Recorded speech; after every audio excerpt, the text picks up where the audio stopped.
Prison Day, a game born from the boredom of a cosmic dark god. 20 years ago, it descended upon Earth, shaking humanity to its core and rewriting the rules of survival. This wasn't a game you could choose to play. No, people were forced into it. Randomly selected players had to enter dungeons of varying difficulty. Clear them, and you'd earn powerful cards that could change your life forever. Fail, and you'd be sealed inside the game for eternity. Everyone thought they could beat the boss, grab that legendary S-rank card, and walk away victorious. But reality was cruel. Only one man survived, Kurosu Tokiya. Tokiya believed that if he kept fighting, kept clearing dungeons, kept growing stronger, his dreams would come true. And in a way, they did, because the prize for winning was godhood. But that wasn't what Tokiya wanted. Standing before the gods, he was praised as the strongest player. They offered him eternal life, divine power, a seat among them. They asked if he would really throw away the chance to become a god. Without hesitation, Tokiya said yes. His heart was heavy. His mother, his friends, his girlfriend, all had died inside this merciless game. When asked for his wish, Tokiya simply said, "I want a peaceful, ordinary life." But peace was never an option. The gods decided to erase Earth itself, along with the memories Tokiya cherished. Cornered, he revealed his trump card, a golden S-rank card called Time Reverse. Its power? To rewind time, erase everyone's memories except the users, and undo all events. Even the gods couldn't control it. Tokiya activated it, vowing that one day he would return and bury them all. And then he woke up. A hospital room, his mother at his side. The card had worked. Tokiya was stunned. In his previous life, her mind had been trapped in the game, leaving her a lifeless shell. Now she was alive. He embraced her, overwhelmed after all those years. Let's rewind further. Tokiya's childhood wasn't easy. He suffered from severe dissociative disorder, once called multiple personality disorder. Voices filled his head, but nobody believed him. Because of his illness, he couldn't hold a job or build relationships. Yet this quiet, mundane life was exactly what he had wished for. But fate had other plans. On February 23rd, Prison Day was set to begin again. Tokiya had 34 minutes left before his consciousness would be dragged back into the game. He knew the stakes: lose, and he'd never return. Die in the game, and he'd become brain dead in reality. New players always started in E-rank dungeons. So Tokiya began writing down every strategy he could remember. Not for himself, but so even his mother could understand and survive. While his mom stepped out to take out the trash, Tokiya reflected on his father. Unlike his mother, his father had abandoned them, wasting the family's money and leaving them behind. His mother had endured everything alone, raising Tokiya through hardship. Then came a knock. His childhood friend, Keita, walked in. Buzz cut, loyal to the core. Back when Tokiya was treated like an outcast, Keita had been the one to stand up for him. In Tokiya's previous life, Keita had died helping him clear a dungeon. This time, Tokiya swore he wouldn't let that tragedy repeat. As Tokiya scribbled strategies, Keita laughed, asking why he was so serious. Was he even allowed to play games? But Tokiya wasn't joking. He told Keita to read the guide, memorize it, and pass it to his mom. He made it clear, this wasn't a game to take lightly. To protect those he loved, Tokiya had to clear every dungeon, collect all 15 S-rank cards, and rise as the strongest once again. These cards weren't ordinary. Defeating monsters could earn you anything from E-rank to S-rank cards: weapon cards, ability cards, item cards, special cards. But the 15 S-rank cards were absolute, beyond even the gods' interference. One of them was Time Reverse, the card that had already saved him once. And then the moment arrived. A system notification appeared. Tokiya had been chosen as a player in the first group of Prison Day. As his body was transported into the game, his resolve was clear. He would protect the people he cherished and crush the dark gods who toyed with the world. Tokiya was being pulled into the E-class dungeon,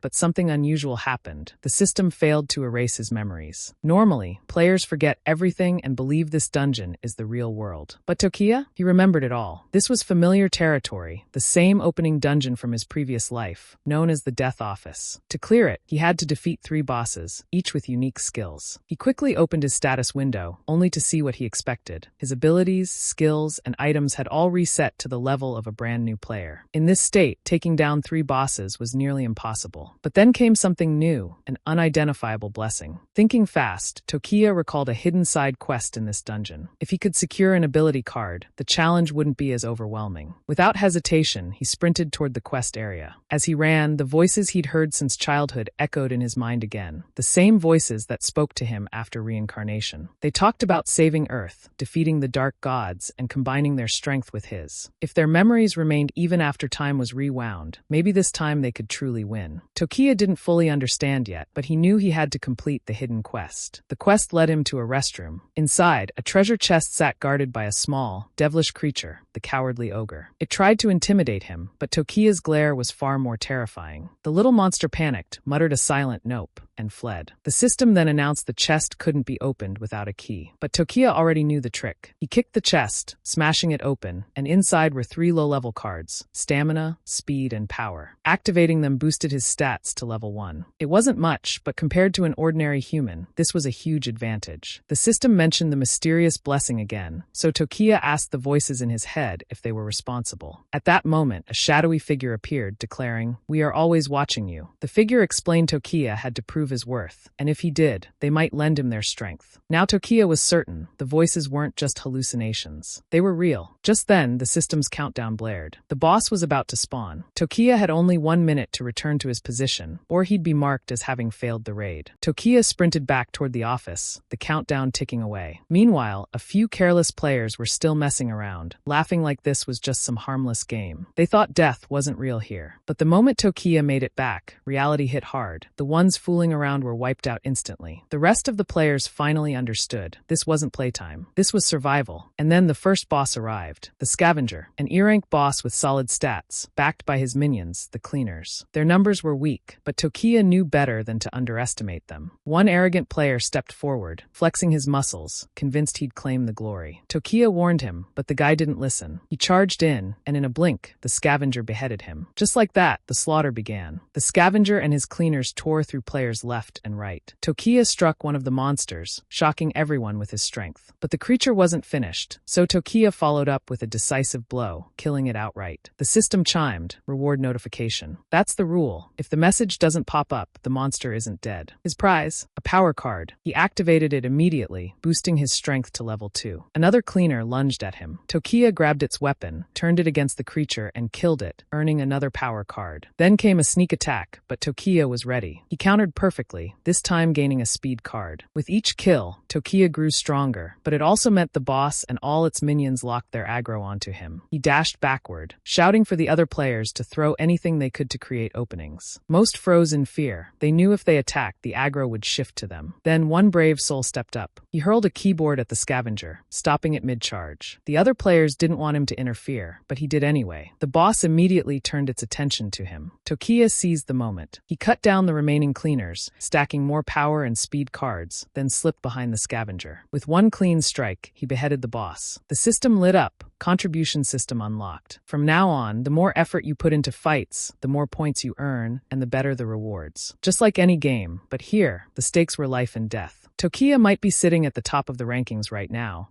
but he knows better than anyone. It won't last if he doesn't keep pushing forward. Prison Day didn't just descend on Japan, it struck the entire world at once. And unlike his past life, where he alone survived until the end, this time there are countless skilled players out there, each with abilities no one else can replicate. For defeating the Scavenger boss, Tokiya's rewards were solid: 2 stamina cards, 2 speed cards, and a special card called Purity. On top of that, he received an Iron Seed card, capable of creating an E-rank weapon shaped by the user's aura. Tokiya, having cleared the game once before, already knew the best choices, either a sword or a katana. That's when Adachi Fumihiko approached him, the same player who bravely shifted the boss's aggro earlier. Tokiya thanked him and handed over some of the low-level cards he'd earned. Adachi resisted at first, but Tokiya insisted, even teaching him how to use them. The moment Adachi activated the cards, his stats rose, and he immediately felt the difference. Even more surprising, he gained experience points without killing a single monster. Tokiya explained, contribution counts. As long as you help in the fight, you're rewarded. Next, Tokiya used the Iron Seed. Fortune favored him. It transformed into a sword called Lapis Sigil. Though only an E-rank weapon, its abilities were far beyond what you'd expect at that level. With every strike, it absorbed the opponent's HP. Once the blade turned red, it unleashed devastating force. And its special ability? Every 10 levels, the wielder gained a random skill. Bound by the brand of soul, no one but Tokiya could wield it. Tokiya was thrilled, though he knew it couldn't compare to the legendary S-rank weapon he once held, Dragoni's Flame. Still, it was a powerful start. With the first boss defeated, the second trial loomed, the chef's mess. Tokiya invited Adachi to join him, and soon other players followed, pledging loyalty and promising to obey his commands. A few arrogant ones tried to block his path, but a single glare from Tokiya made them tremble and step aside. On the way, Tokiya explained the next boss, the cook. He warned Adachi to use the Purity card if he was hit with mental corruption. By the time they reached the second floor, the boss was already already waiting. Those who arrived late were punished immediately. One unlucky player was killed on the spot. Then the chef began serving food. Just looking at it, you could tell it was anything but healthy. The system announced a special scene effect. Anyone who looked directly at the feast would be afflicted with mental corruption,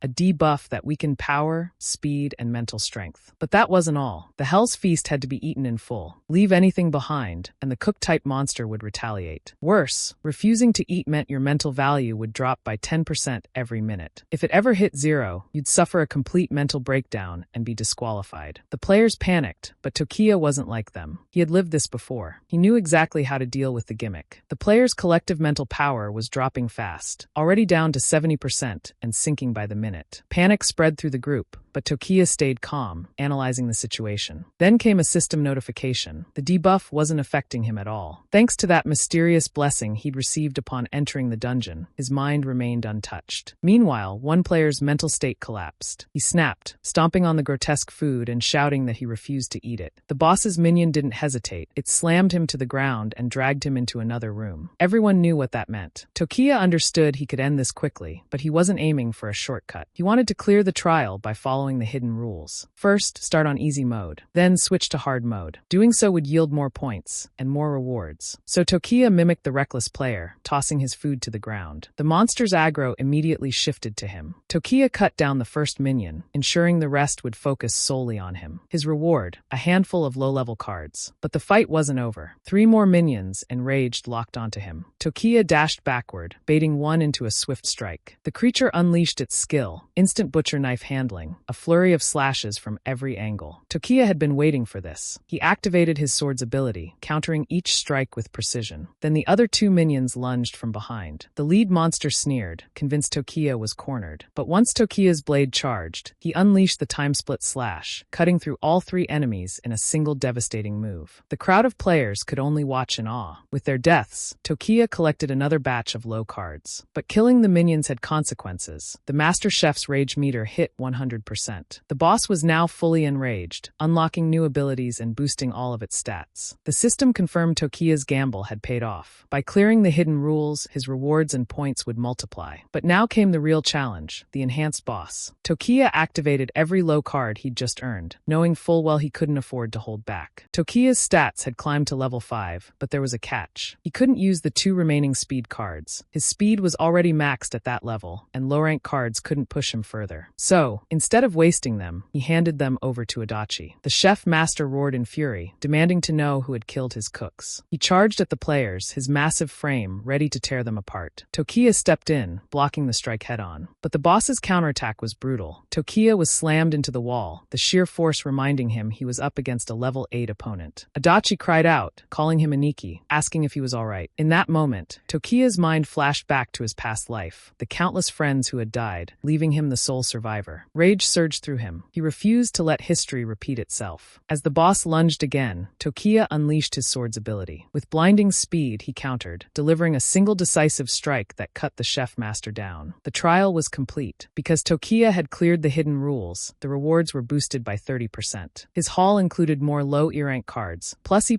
cards usable at level 10 or below. But the real treasures were the special rewards. Memory card allows the user to regain real-world memories. Chef's surprise buff temporarily boosts one ability by 3 levels for 3 minutes. Tokiya checked the rankings. He was still at the top, but others were climbing fast. Familiar faces appeared, rivals he had known in his previous life. This wasn't going to be easy, and now the final trial loomed, liberation from corporate slavery. The third boss, aware that the first 2 trials had been breached, commanded his minions to unleash everything they had. No holding back, no mercy. Tokiya and Adachi made their way toward the lobby, the stage for the next trial. Along the way, Adachi couldn't help but ask, if a player's stats are higher, does that mean you can beat any boss? Tokiya shook his head. It wasn't that simple. Stats mattered, but true victory depended on skill, instinct, and individual ability. Hearing this, Adachi grew discouraged. He admitted he was terrible at sports, and even with his speed boosted, he could barely dodge attacks. Tokiya's expression hardened. He ordered Adachi to stay behind and warn anyone who arrived not to run. This was part of Tokiya's plan. He wanted to clear the trial by following the hidden rule, just as he had done before. Adachi, loyal as ever, agreed without hesitation. Tokiya knew he couldn't handle the boss and its minions alone. In his past life, he had only managed to clear this trial with help. That's why he sought out a player with the highest combat power, someone essential for completing the hidden rule. That player was Hanami Yuya, but Hanami wasn't interested in Tokiya's reasoning. Without a word, he lunged forward, attacking. Tokiya reacted instantly, slapping him back to stop the assault. Then, Tokiya revealed a stack of low-rank cards, offering them if Hanami agreed to join forces. Still, Hanami resisted. So Tokiya played his trump card, the memory card. He used it on Hanami, restoring fragments of his real-world memories. Suddenly, Hanami understood. He remembered his younger brother, Hikaru, and realized he had to survive to return to him. With that clarity, Hanami agreed to cooperate. Tokiya boosted his stats with the cards, preparing him for the fight ahead. Before advancing, Tokiya activated the chef's surprise buff. His power surged to level 7. The buff would last 10 minutes, more than enough time to bring down the boss and its minions. The monsters waiting for them were guards, creatures with razor-sharp teeth but fragile skin. Hanami hesitated, doubting if the two of them were enough to face what was coming. Tokiya raised his sword high, his spirit blazing, and assured him, "We're more than enough." Together, they descended into the underground lobby. The moment they aggroed the minions, the hidden rule, Brave, activated. Tokiya's aura shifted, his eyes cold, his grin sharp. He looked like a man possessed, a psychopath ready to shed blood. The trial was about to begin. Tokiya charged in like a madman, his blade flashing with reckless energy. Hanami watched, convinced Tokiya was rushing blindly without a plan. He thought back to his days in the ring, where patience and precision mattered most. His strategy had always been simple: study the opponent's movements, then strike once with perfect timing. But Tokiya wasn't fighting like a boxer. As one of the guards lunged, Tokiya countered with terrifying speed and raw force, shattering the monster in a single blow. A red notification immediately appeared. Any player not inside the lobby would be killed. Tokiya explained the hidden rule. Once you step into the underground lobby, enemies attack, even during the countdown. While Tokiya tore through monsters, Adachi played his part, guiding and calming the panicked players toward safety. Tokiya was impressed, and even relieved, that Adachi understood the situation so clearly. Suddenly, one monster slipped past and dashed toward the players. Hanami stepped in, blocking its path. His strikes did no damage, but he held the line, stalling for time and protecting the others. That was his role. Meanwhile, Tokiya's lapis sigil had accumulated enough skill points. As more monsters rushed in, he unleashed the blade's ability, cutting them all down in a devastating sweep. Now only two enemies remained, the boss and the monster Hanami was holding back. The boss, a level 7 with solid stats, loomed over the battlefield. Tokiya remembered this fight from his previous life, how the boss had slaughtered countless players,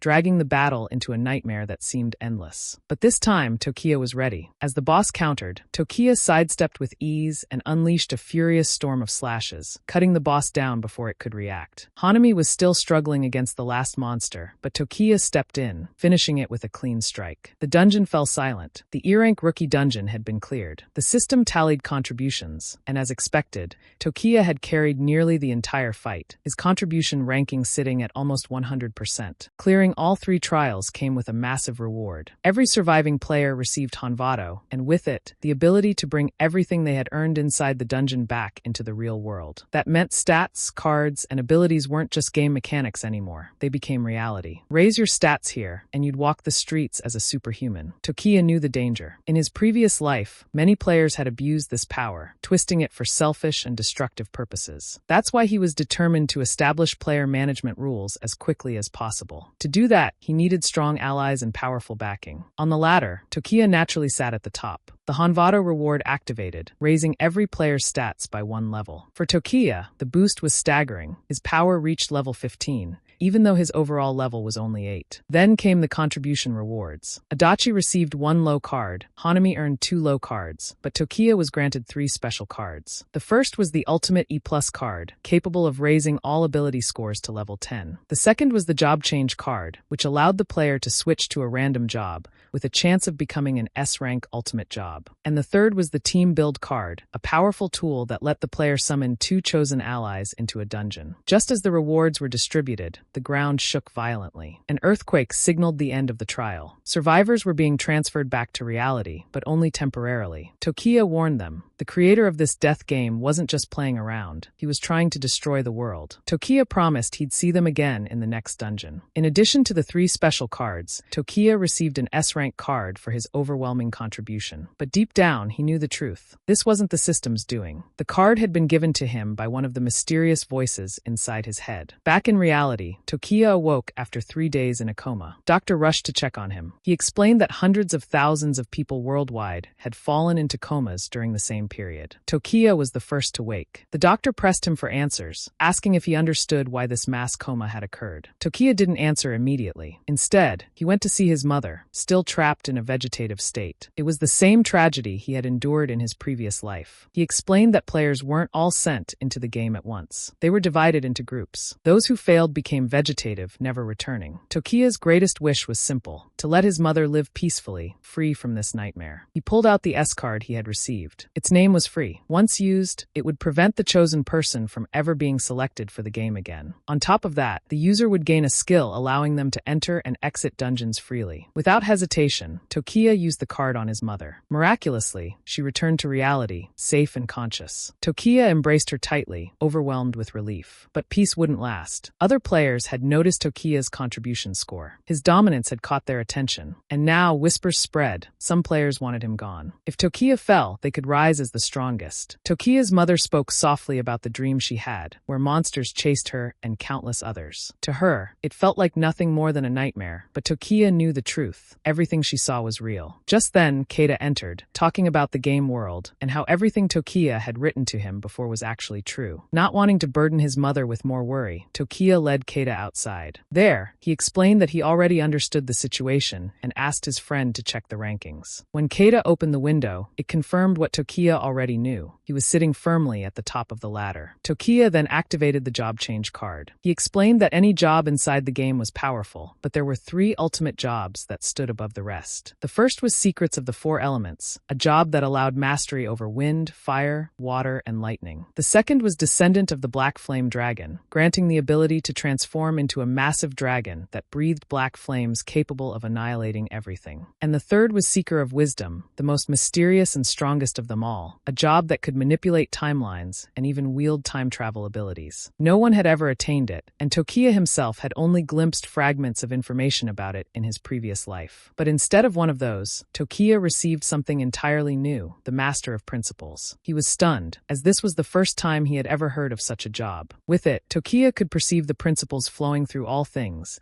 and unlike other jobs that had 3 stages, this one had 4. Even the strongest player couldn't help but feel excited at the possibilities. Keita, realizing Tokiya knew far more about the game than anyone else, dropped to his knees and clung to Tokiya's leg, begging him to carry him from now on. Honestly, who could blame him? Their moment was interrupted when the nurse arrived, reminding Tokiya that he had hospital fees overdue for a month. Keita offered to use his card to pay, but Tokiya refused, saying he would manage. In his previous life, he had handled such expenses by working as a top bodyguard. Before the situation could escalate, the nurse received a call. Someone had already paid off all of Tokiya's hospital fees, and even Keita's debts were cleared. She chuckled, calling Keita bald guy, as she delivered the news. From the hallway, 3 figures approached, asking about Tokiya. He smiled calmly. He had been expecting them. The nurse explained that the 3 people waiting were the ones who had paid Tokiya's hospital fees. Tokiya already knew this, so he stepped forward and introduced himself. These weren't ordinary visitors. They were big shots from different fields of power. The blonde man, Sume Sho, was the head of a major corporation, a power broker with growing influence in the political world. Next was Kadnazono Kyochi, CEO of S International, a figure of authority in science, technology, and advanced surgical techniques, with strong ties to the military. Finally, there was Gotoku Urara, president of the X Group, a titan in the energy sector with vast resources and global influence. The 3 began to introduce themselves, but Tokiya cut them off, saying there was no need. He already knew who they were. Impressed, they acknowledged his reputation as the #1 player. Urara suggested moving to a private room, but Tokiya insisted the waiting room was fine. Before heading in, Tokiya asked Keita to bring the strategy guide he had given him earlier. Keita hesitated, worried, and admitted he had read it but thought Tokiya was crazy, so he threw it away. Tokiya immediately understood why neither Keita nor his mother had received any rewards. Urara, intrigued, asked about the guide. Tokiya explained it was a strategy manual for the beginner dungeons of Prison Day. The 3 were stunned. The game had only just begun. How could Tokiya already have written strategies for beating it? Later, inside the waiting room, they confirmed that everything Tokiya had written matched their own experiences in the game. They apologized, admitting they had originally planned to recruit him into their team, but his power far exceeded anything they had imagined. Urara voiced her confusion, conclusion, saying it seemed as if Tokiya could see the future. None of them realized that this was exactly the truth. Tokiya asked them directly what their next move would be. The three bowed their heads and requested that he become their advisor. They had seen the horrors inside the game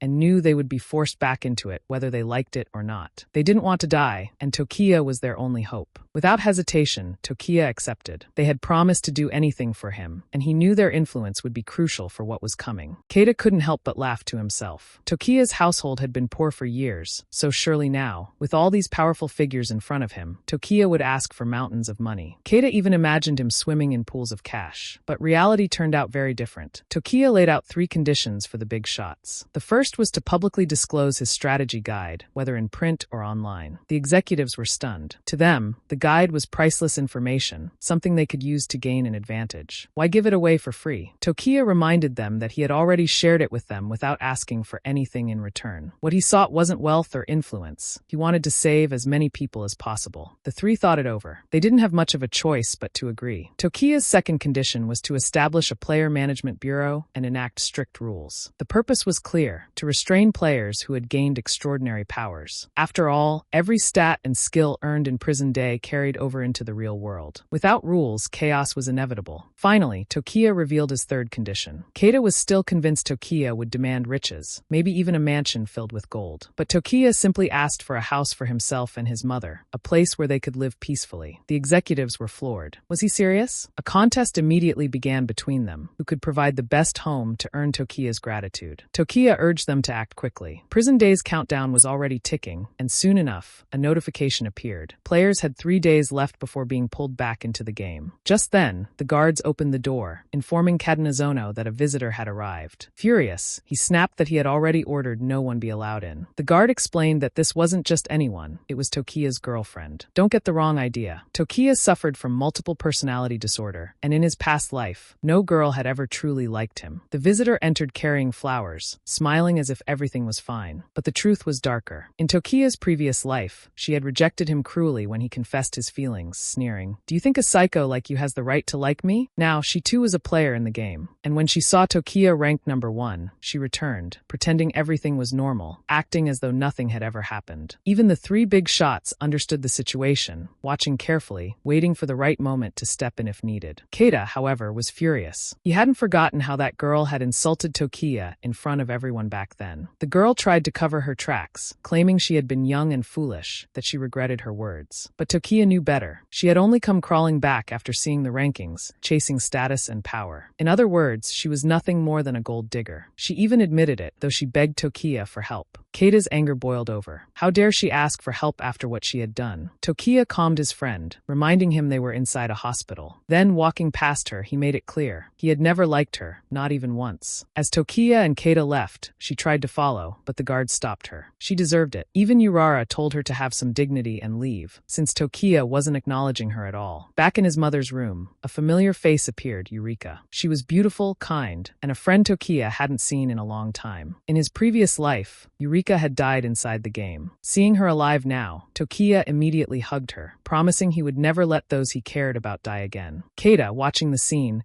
couldn't help but wonder if they were truly just friends, or something more. Later that night, thanks to the influence of the big shots, Tokiya and his mother were moved into a VIP room. There were still 63 hours left before the next dungeon. Checking his status, Tokiya discovered a new skill from his job change: skill maintenance. Curious, he touched the bed and activated it. Instantly, he could see the finest details of the object. For example, he noticed the second screw on the bottom left leg of the bed was coming loose. The skill was incredibly powerful. If it could analyze objects this deeply, perhaps it could even diagnose diseases. But there was no time to test. Then the voice inside his head spoke again. "You are already qualified to participate in my trial." A shadowy figure emerged, telling Tokiya that in time he would learn who he truly was. For now, he had to decide whether to accept the trial. Tokiya didn't hesitate. He knew this figure had the power to help him defeat the evil gods, so he accepted instantly. The shadow smiled, but its words carried a heavy warning. "If you fail to clear this trial, you will never return to the real world. Tokiya was transported into a vast, desolate field, swallowed by darkness. At its center loomed the shadowy figure who had summoned him here. The figure's voice echoed through the void, laying out the rules. Defeat your opponent within 10 minutes, and you may leave. Then came the hint. Wisdom that sees through everything is the only way to win. Tokiya's opponent emerged. The blind Oathkeeper, the strongest swordsman, a warrior said to be untouchable, a man who could not be damaged. It was the ultimate clash, the strongest player against the strongest swordsman. The shadowy figure handed Tokiya a sword. Tokiya was eager to test his skill maintenance, but the ability failed to activate. The opponent wasn't a physical entity. Even the sword itself was nothing more than an illusion. The Oathkeeper lunged forward, his massive greatsword slicing through the air. Tokiya managed to block, but when he tried to counter, he was stunned by the speed of the Oathkeeper's response. Despite wielding such a heavy weapon, the swordsman's counters were lightning fast. One strike in particular was devastating, his ultimate move. If Tokiya hadn't leapt into the air at that moment, he would have been finished. Mid-air, Tokiya retaliated, severing the Oathkeeper's head. But the swordsman regenerated instantly, the wound vanishing as if it had never happened. That was why he was called the strongest swordsman who could not be harmed. The battle dragged on, the countdown ticking away. Then Tokiya remembered the shadow's hint. He looked closer, and behind the Oathkeeper, he saw a skeleton. When Tokiya tried to strike it, the swordsman immediately moved to protect it. That was the key. The Oathkeeper's oath was not to fight endlessly, but to protect the one behind him. As they clashed again, Tokiya cut away the blindfold covering the swordsman's eyes. He told him to look, to see the truth for himself. The person he had sworn to protect was long gone. The Oathkeeper froze, his strength crumbling. He fell to his knees, tears streaming down his face. The trial wasn't about defeating him. It was about making him realize he had failed his oath. The shadowy figure appeared once more, smiling. Tokiya had passed the trial, and with that, the figure bestowed upon him a true blessing. As Tokiya received the blessing, the shadow smiled ominously, declaring that this was where the real trial began. If Tokiya truly desired the blessing, he had to accept the source of God's power itself. And then came the revelation. The shadowy figure who had spoken to Tokiya since childhood was not a hallucination,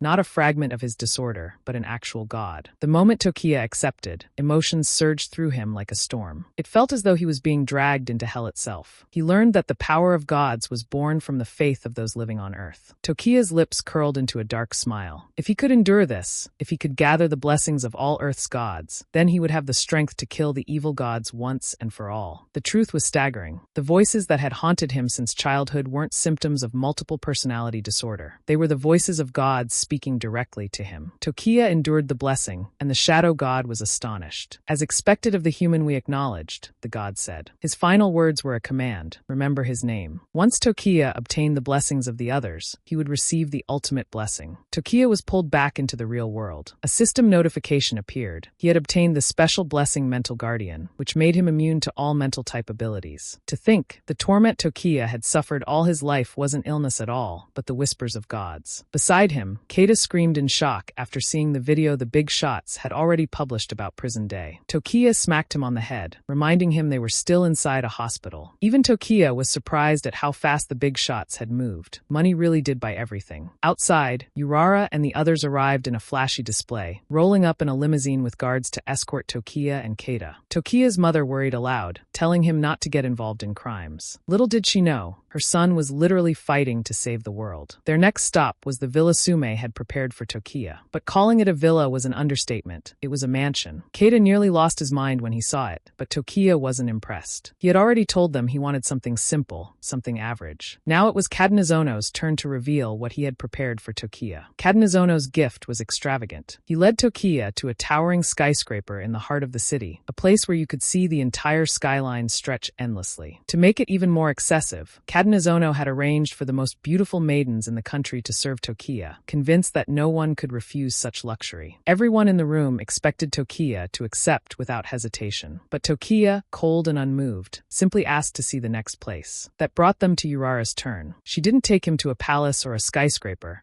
but instead to a quiet, average street, a place Tokiya knew well. Standing before him was the house he had lived in as a child, the same house his family had sold to pay for his medical treatments. Inside, Urara had restored and remodeled it, making it warm and comfortable. Tokiya's expression softened. He liked it immediately and thanked her sincerely. Among the 3 big shots, Urara was the clear winner. Then came Keita, pulling out a crumpled paper from the most ridiculous hiding spot, his underwear. It was the complete strategy for the second dungeon. Urara couldn't believe believe it. Of all places to keep such a precious guide, Keita had tucked it in his pants. Shaking her head, she asked Tokiya if he intended to share the guide with other players. Surprisingly, Tokiya said no. This time, he wouldn't release it publicly. Instead, he explained that if they found players with true potential, they could distribute the guide selectively. His reasoning was simple. To grow stronger, players had to truly understand Prison Day. Those who cleared the beginner dungeon by luck alone would never survive what came next. Tokiya's plan was clear. He wanted to gather players with potential, allies who could stand beside him and protect the world together. Later, Keita packed a massive bag in preparation for the dungeon. Tokiya bid farewell to his mother, promising her he would return safely. He told Keita they would be separated once inside, but reassured him that he had already written a guide for the dungeon Keita would face, ensuring his friend could clear it on his own. When Tokiya entered the game, it was exactly as in his previous life. He found himself inside the second dungeon, the Frigid Mansion. The rules here were deceptive. Players believed they only had to find and defeat the boss, but the truth was far more complex. To clear the dungeon, you had to form a party with someone you trusted completely. The real condition was to lure the boss from the top floor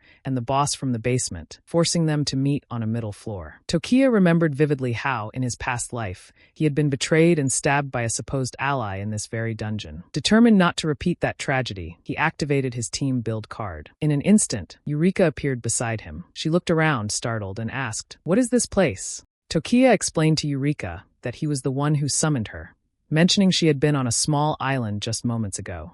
In this timeline, Eureka had become a player when Tokiya entered the second game, forced to survive alone on that island, carrying scars from a life of suffering.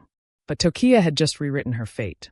A system notification appeared, and Eureka admitted she had seen the video advertisement about Prison Day. Tokiya clarified that he needed a partner to clear this trial, extending his hand to her. "Will you be my partner?" he asked. Eureka reflected back to their childhood, remembering how she had struggled, and how Tokiya had once approached her, asking her to play with him. Just like back then, she agreed to stand by his side. Tokiya explained the mechanics of the dungeon carefully. The key wasn't simply defeating the boss. It was luring the boss from the top floor to meet the boss from the basement, forcing them to clash on a middle floor. Only then could the dungeon be cleared. As they entered, the mansion's icy air bit into Eureka, but Tokiya reassured her that once she obtained an ability card, the cold would be bearable. Suddenly, another player appeared, feigning surprise at seeing them. Tokiya already knew this man's true nature. In his previous life, this coward had always hidden behind him during battles. And when Tokiya had exhausted himself defeating a boss, the man had stabbed him in the back, stealing all of his ability cards. If not for someone reaching out to save him, Tokiya would have died there. Now, in the present, the man extended his arm, pretending to offer a party alliance.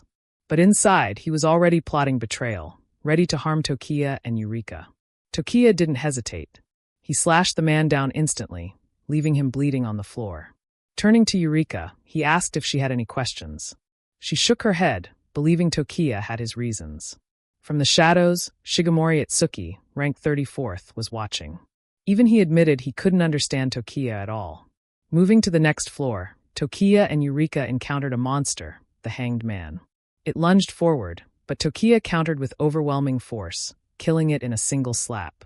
The system rewarded him with an E+ rank ability card, one that raised stamina for players at level 10 or below. Eureka was amazed at Tokiya's strength, and her excitement only grew when she realized even he couldn't handle certain monsters alone. It made sense. She was a horror movie enthusiast, and the thrill of danger only fueled her fascination. Tokiya handed her the low card he had obtained, explaining how to use it. The moment Eureka activated it, her stamina rose by 1 level, and suddenly the freezing air around them became bearable. Curious, Eureka asked Tokiya how he was so familiar with the game. She smiled lightly as if nothing was wrong. But Tokiya's expression turned cold. He stopped walking and answered sharply, "This game isn't fun at all." He reminded her that their only goal was to destroy it. Just then, another monster lunged at Eureka. Tokiya dispatched it instantly with a single strike. But this time, no card dropped. He explained that in this dungeon, card drops were random, adding yet another layer of difficulty. Around them, countless players wandered aimlessly, lost in the maze-like mansion. Eureka noticed how Tokiya never faltered, never lost his way. She asked how he managed it. Tokiya explained calmly. The temperature here dropped by 1 degree every 5 minutes. It started at 6 degrees, but after 30 minutes, it would fall below zero. Worse still, there was no limit to the drop. Eventually, even players with high attribute values wouldn't be able to withstand it. The worst-case scenario was simple: all players freezing to death. From behind, Shigemori Itsuki, ranked 34th, continued to follow quietly. He was intrigued, wondering how Tokiya knew the mansion's layout so well. For now, he decided to keep watching. At last, Tokiya and Eureka reached the initial floor boss. But before they could engage, a red-haired player appeared with his group. Tokiya barely glanced at him. He was insignificant. The man introduced himself proudly, bragging that his name was on the rankings. Tokiya, however, remembered every face in the top 10. This man wasn't one of them. In fact, he was ranked 738th. Tokiya even mocked him, calling him 783. The man's name was Chi Xiao, and he was furious at the insult. He lunged at Tokiya, but Tokiya swatted him aside with a single slap. Humiliated, Xiao ordered his companions to attack. Tokiya knew these players weren't truly evil, they were just foolish. So instead of cutting them down, he decided to teach them a lesson. He picked up a stick, ready to discipline them like an elder correcting reckless children. Tokiya revealed the real reason he chose to fight those weaklings. It wasn't about them at all. He wanted to create enough noise to lure out the floor boss. To do this, he activated his Resonance of Tools skill on the stick he was holding. The skill confirmed the stick was useless, but by wielding it, Tokiya could raise his resonance level. It was a clever move, proof that the skill was broken if you knew how to exploit it. Chi Xiao, still furious, demanded the other players attack. But they hesitated. They weren't completely foolish. They knew Tokiya was number one for a reason. Xiao, enraged by their cowardice, lunged himself. Tokiya didn't even flinch. He slammed the stick across Xiao's face, sending him screaming in pain. That scream was loud enough to draw the boss's attention. As expected, the boss struck, launching a massive tentacle that grabbed Xiao and dragged him into the hallway. Tokiya explained calmly. Defeating this boss would open the passage to the next floor. Without wasting time, he dashed forward with incredible speed. Eureka, caught off guard, marveled at how fast he was. Her imagination ran wild. Being a horror movie fanatic, she fantasized about absorbing more cards and becoming the superhuman she had always dreamed of. From the shadows, Shigemori Itsuki observed. He decided Tokiya was worth following. At least someone here wasn't acting like a fool. Meanwhile, Xiao was dragged deeper inside, and other players blindly followed. The boss lashed out with more vines, slaughtering them without mercy. At last, Tokiya and his companions reached the boss's lair. The monster revealed itself, a level 8 mutant man-eating flower. Xiao was seconds away from being devoured, desperately wishing for someone to save him. Tokiya leapt forward, his blade flashing, and in a single strike, he cut the boss down. Xiao was stunned. He couldn't comprehend why Tokiya had saved him after all his provocations. Tokiya's answer was simple. If you make it into the top 10, I'll fight you fair and square. The passage to the next level opened. But now came a choice. Go up to face the mutant apartment creatures, or go down to confront the terrible apartment dead entities. Eureka finally caught up, and Xiao mocked her, saying she might be too afraid to choose since she was a girl. He didn't know her at all. Eureka, a movie lunatic, had always fantasized about facing such horrors. She wanted to go both up and down, but hesitated, afraid Tokiya might think she was insane. To her surprise, Tokiya told her to choose whatever she liked. Before they could proceed, Shigemori stepped forward at last. He introduced himself as 34th on the World Points leaderboard and declared that Tokiya would find him useful. Tokiya had already anticipated Shigemori's presence. He was simply waiting for the right moment for him to reveal himself.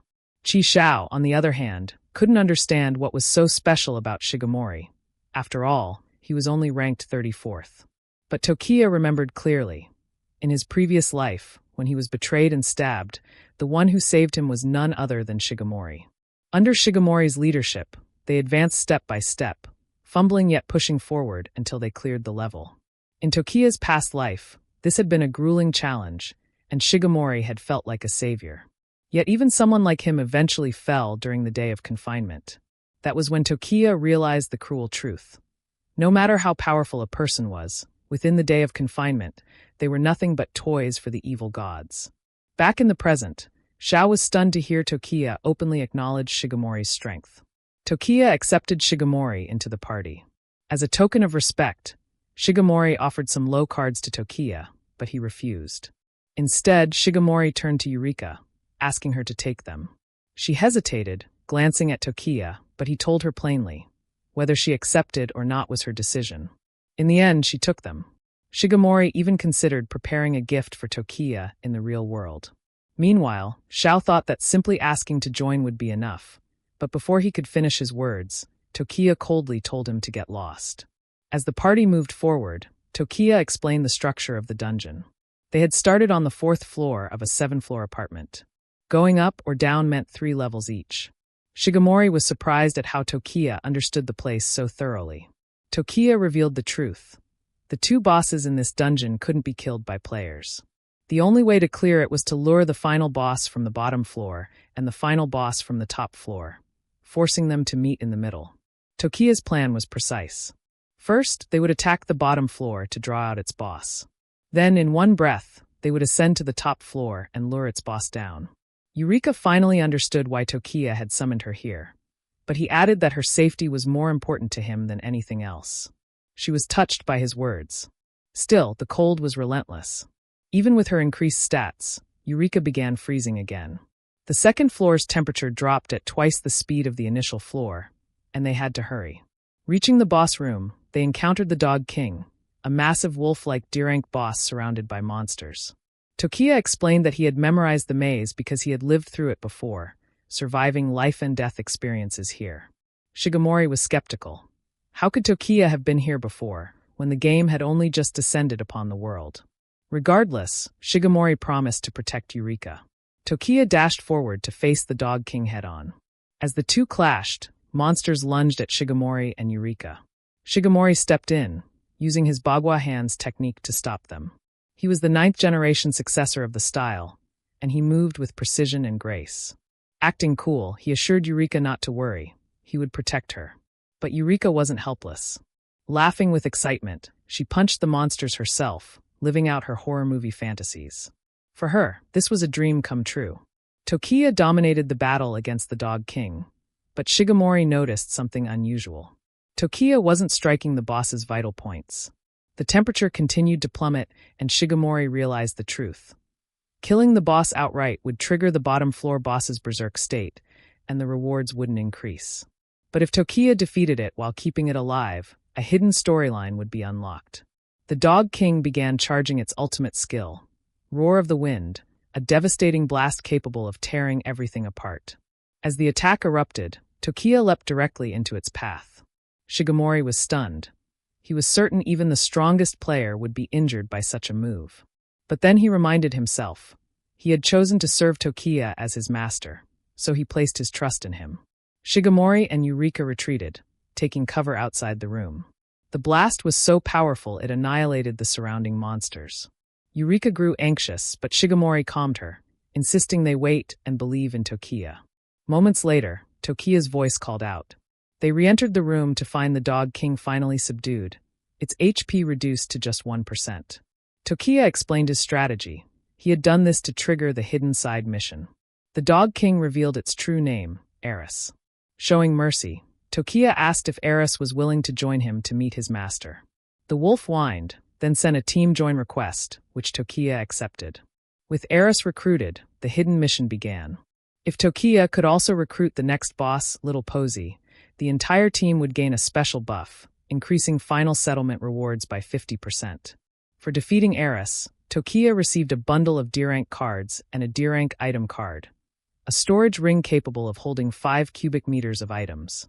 His stats rose after using the cards. Eris then transformed into his true form, a small, adorable dog. Eureka laughed, playing with him, asking if this was really Eris's original form. She wondered aloud if the next floor boss would also turn out to be cute. Shigemori scoffed, saying if that were the case, then the creator of this dungeon was truly twisted. Tokiya, however, warned them that deeper down they would witness the darker side of the game. As the passage to the next floor opened, a faint sound echoed through the mansion, the meowing of a cat. Eris immediately began barking, his instincts clear. Whatever awaited them next, it carried a sinister edge. Descending to the next floor, the hallway was swarming with spirit monsters, E+ in D rank, but their stats were noticeably buffed compared to the previous ones. Tokiya explained that the deeper they went, the closer they drew to the final boss, the more intense the monsters would become. The temperature kept dropping, the enemies grew stronger and more numerous, and the difficulty of this dungeon far surpassed the E-rank novice dungeon. As the spirits lunged forward, Shigemori stepped in, dispatching them with ease using his Bagua hands technique. He cleared the path skillfully, but Tokiya caught him off guard by asking if he knew the location of the boss. Distracted, Shigemori lowered his guard, and monsters attacked from behind at close range, too close for him to use his technique. Tokiya immediately ordered him to get down and slash the monsters in one swift motion. Moving forward, they finally reached the next boss, Little Posy level 11. Its stats were formidable, and as a cat, its agility was heavily buffed. Eureka, ever the horror movie enthusiast, couldn't help but call it cute even as it screamed at them. Tokiya knew this boss's agility was so high that even he couldn't match it directly. So he turned to Eureka and asked her to hand him Eris. Even the dog seemed confused, tilting his head as if to say, "What the hell is going on?" Tokiya's plan was simple but brilliant. Use Eris to inflict a debuff on his old companion. While Tokiya handled the boss, the others would deal with the spirit monsters. As the spirits dashed forward to block the path, Tokiya cut them down instantly, then charged at Little Posy. The cat lunged with blinding speed, but Tokiya ducked low and hurled Eris forward. Eris barked, unleashing a powerful debuff. Little Posy's fighting spirit dropped by 30%, agility by 20%, and strength by 20%.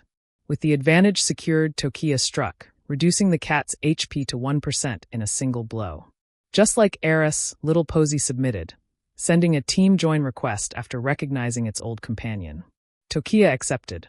The rewards were plentiful, several D-rank cards and a special D-rank item card. The incomplete upgrade core, capable of upgrading weapons and items below D rank. Tokiya immediately used the cards to boost his stats further. With both Eris and Little Posy now in the team, a special buff activated, Past Intimacy. The party's defense, strength, and agility all increased, and there was now a 50% chance to awaken the bottom floor boss's memories of life. On top of that, the final settlement reward would be boosted by 50%. It was time to face the next stage, the bottom floor's final boss. The first boss that could not be killed by normal means. Descending to the bottom floor, Tokiya wondered what his blade, Lapis Sigil, would become after its upgrade. Using the D-rank upgrade core, he enhanced the weapon. Lapis Sigil's unique ability was that for every 10 levels, it unlocked a random skill. Now another exclusive skill was ready to be drawn. The first upgrade transformed Sky-Splitting Slash. After absorbing enough HP from striking monsters, Tokiya could unleash a devastating slash equal to his strength level, while also boosting his strength by 2 levels. The blade now scaled directly with his power, turning it into a weapon that grew stronger the harder he fought. Next came the skill draw. Illusions of cards surrounded the blade: gray, green, blue, purple, gold, and red, representing qualities from E to S rank. Only Tokiya could see them. He reached out and chose the purple card. The blade gained a second skill, Surging Wind. When wielded, it increased the user's agility by 5 levels, making Tokiya faster than ever. The bottom floor was crawling with D-rank monsters, their stats buffed to dangerous levels. Tokiya explained the plan.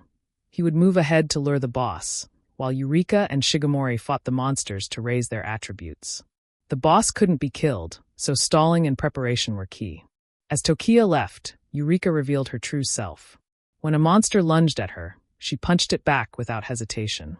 Gone was the playful movie lunatic. She was serious now, showing her strength by striking down enemies with raw determination.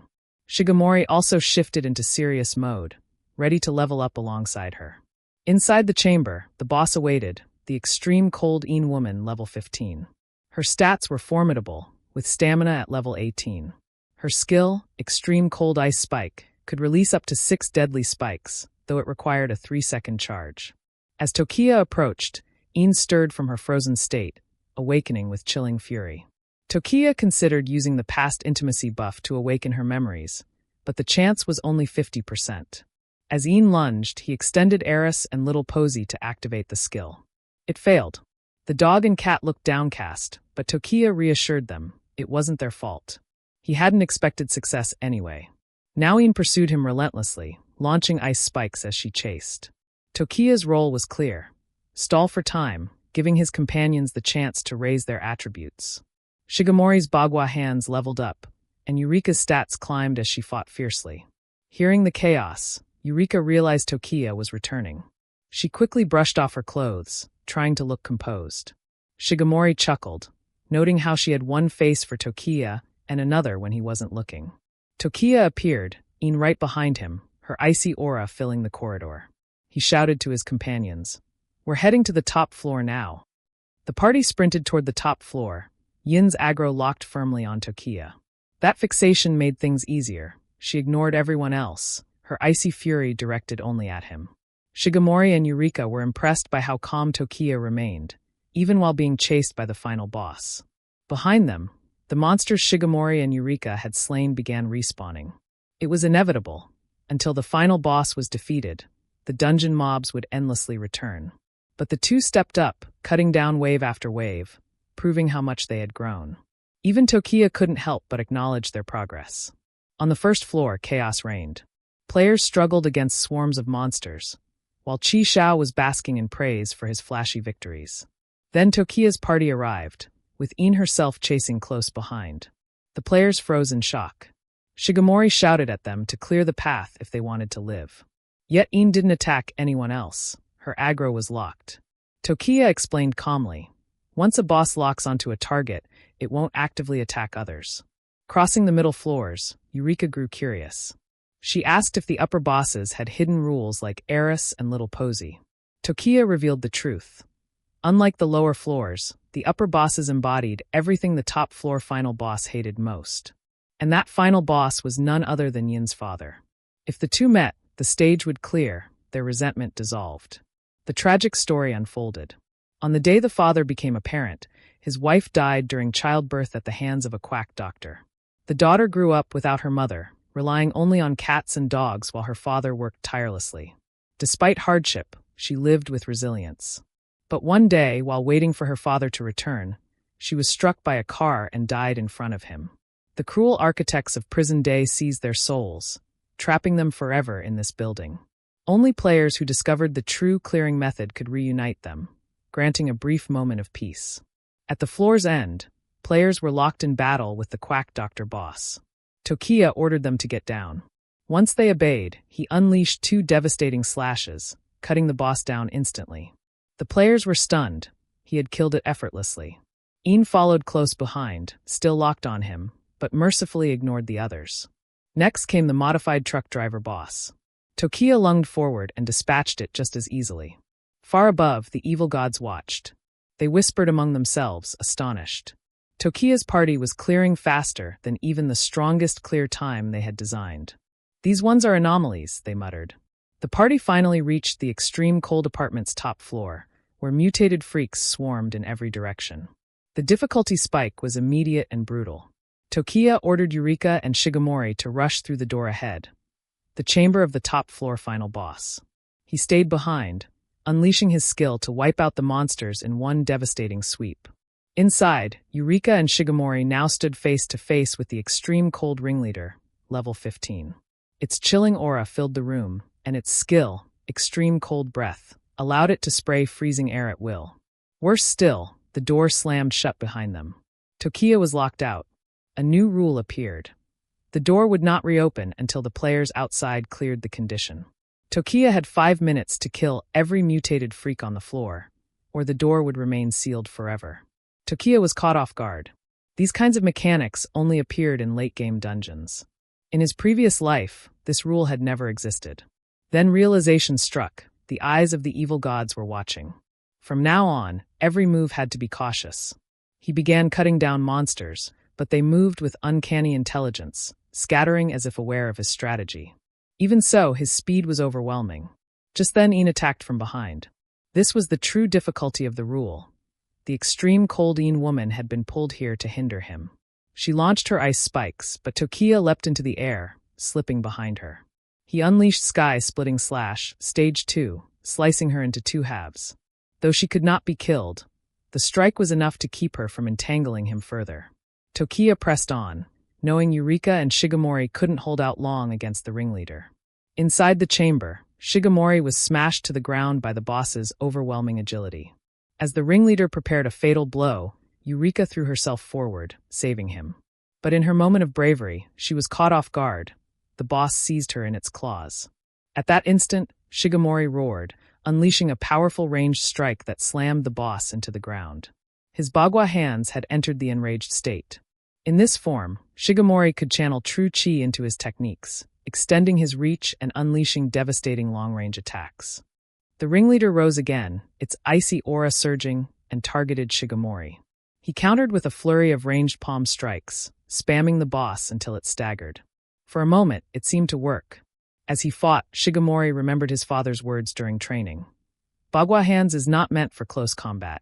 If you grasp its true meaning, you can strike enemies from a distance with pure palm force. But time was against him.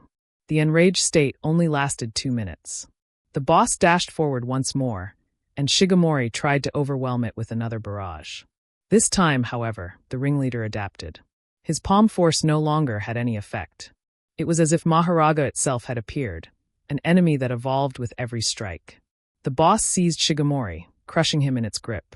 He unleashed a desperate palm strike, but it did nothing. His enraged state collapsed into permanent cooldown, and his stamina was completely drained. The ringleader prepared to finish him off. At that moment, Eureka intervened. She fired her newly acquired weapon, a 6-shot revolver obtained from a card. Each bullet consumed her stamina, but the weapon reloaded automatically. She kept firing, forcing the boss's attention onto her. Yet the ringleader adapted again, shrugging off the bullets. It grabbed her and hurled her across the chamber. Then the boss unleashed its ultimate skill, extreme cold breath. The freezing blast surged forward, threatening to end both Shigemori and Eureka. But Tokiya arrived just in time. He intercepted the attack, halting the deadly breath and saving them both. Een followed him inside, and the moment the extreme cold Een woman and the ringleader met, the stage was finally complete. Their monstrous forms dissolved, returning to their original selves. The daughter embraced her father, their souls reunited at last. Still, Tokiya knew this wasn't the end. The sudden appearance of new rules meant something was wrong. His instincts screamed that the evil gods were meddling. And then it happened. The eye of the god manifested, declaring the stage had been cleared too quickly. A new mission was triggered. The god's scout had descended,